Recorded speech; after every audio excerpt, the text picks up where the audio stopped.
What's up, YouTube? Israel back on another quick video. Today we're going to talk about the latest release from the House of Creed. We're talking about Viking Cologne. I do have a sample here. I did get this, I bought a fragrance. I think someone included this in the sale. But yeah, I haven't really heard too much about this fragrance, although I did just have lunch with Brandon. He did mention this fragrance did not get the best feedback, so I'm not really sure what to expect. For Granica, people did compare this one a lot to the original, so we shall see that shortly. And I literally got my hands on a bottle of Viking last night, so I did bring this to compare on my right hand. But let's get into a little bit of information about this fragrance. So Viking Cologne from the House of Creed is a men's aromatic fougere fragrance released in 2021. The noses behind this fragrance are Olivier Creed and Erwin Creed, and is an eau de parfum concentration. The notes for this fragrance: in the top we have mandarin orange, pink pepper, lemon, and bergamot. In the mid we have lavender, geranium, nutmeg, rosemary, and sage. And the base we round things off with vetiver, sandalwood, cedar, olibanum, and patchouli. Now I did look at the notes for the original Viking, and they're a little bit different. There's a few more notes in this one in the note breakdown that is not in the Cologne version, but per for Granica, they're saying that people are comparing this to the original Viking. But I did bring this one along so I can test this one on my other hand. So let's give this fragrance a first impression. All right, here is the sample if you guys haven't seen that before. Nice little sample bottle here. All right, a couple sprays, clean hand, here we go. Okay, definitely getting a ton of vetiver with this fragrance. I'm getting all the citrus notes. The vetiver is very heavy in this fragrance. Almost Terre d'Hermes heavy, which I'm not a big fan of that fragrance. It's not awful. I just don't like it compared to other fragrances that are similar.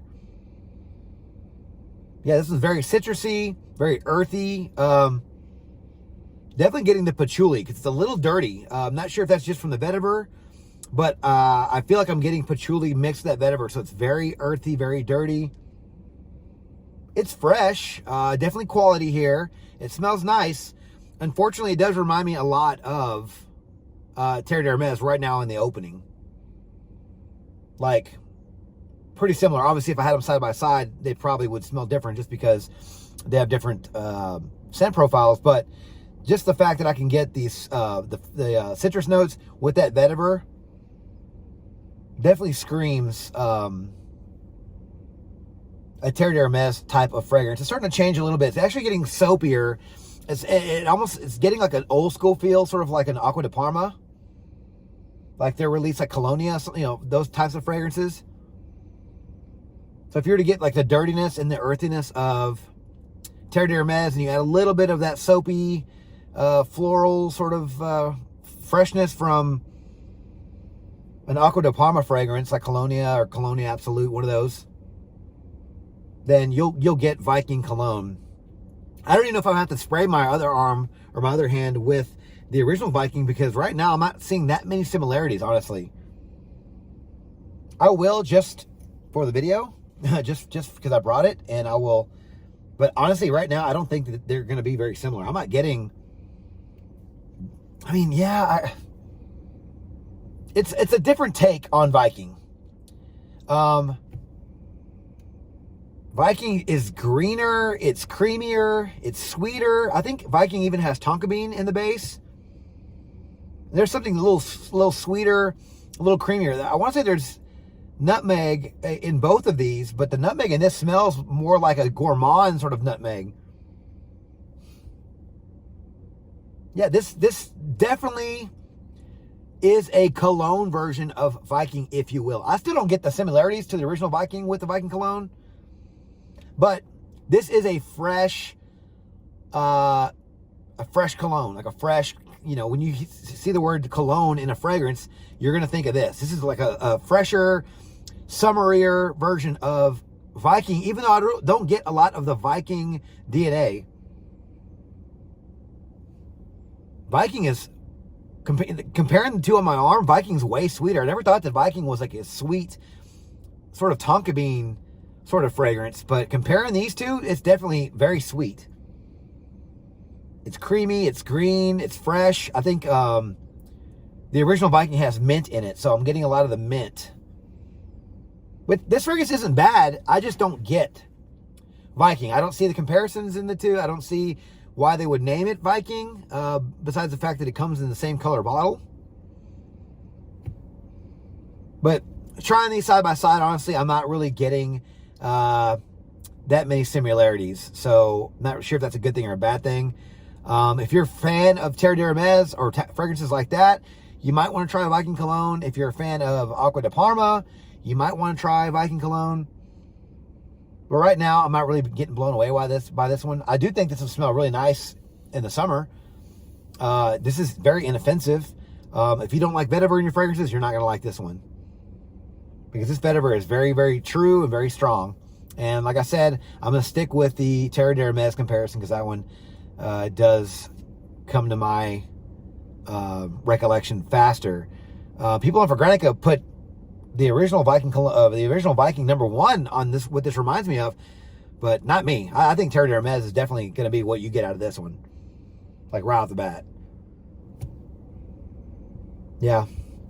Again, I can see why they call it a cologne because it's definitely a lighter version. This is more robust. The original Viking is more robust. It's fuller, it's thicker, it's creamier, it's sweet, it's green. So yeah, not too much more I can say about these two fragrances.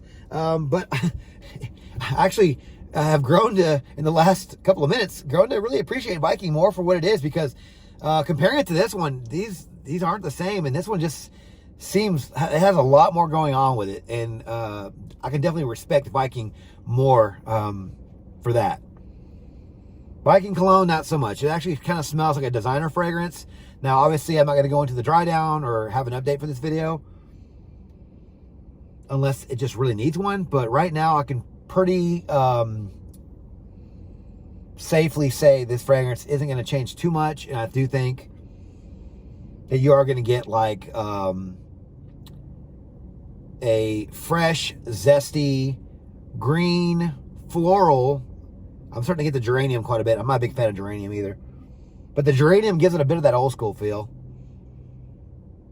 And vetiver-y fragrance. I'm not getting a lot of the sandalwood or the cedar. I'm sure it'll come out later. The woody notes are there, but it's not like super prominent. It really is the fresh notes with the citrus notes and the vetiver patchouli. But yeah, so that was my quick take, if you want to call it quick, on Viking Cologne, guys. Sorry, I've been, my work schedule is just taking over right now, so I'm trying to figure out how I can put more videos out for you guys. So I apologize if I'm not putting out as many videos as I'd like, but I will be soon. And so I hope everyone's doing good out there. Have you tried Viking Cologne? What are your thoughts on this fragrance? Let me know your thoughts and fragrance down in the comments below. If you like the original Viking, let me know in the comments below as well. Which one do you prefer? Do you like Cologne version or the original? Let me know in the comments. But thank you guys so much for watching the video on my channel. If you like this video, please click that like button, subscribe to my channel, and turn on notifications for future first impressions videos and first edit content just like this. Don't forget to follow me on Instagram, Dollars and Cents. There, you'll find first edit photos and future contest winners. And as always, till next video, you guys take care. Thanks.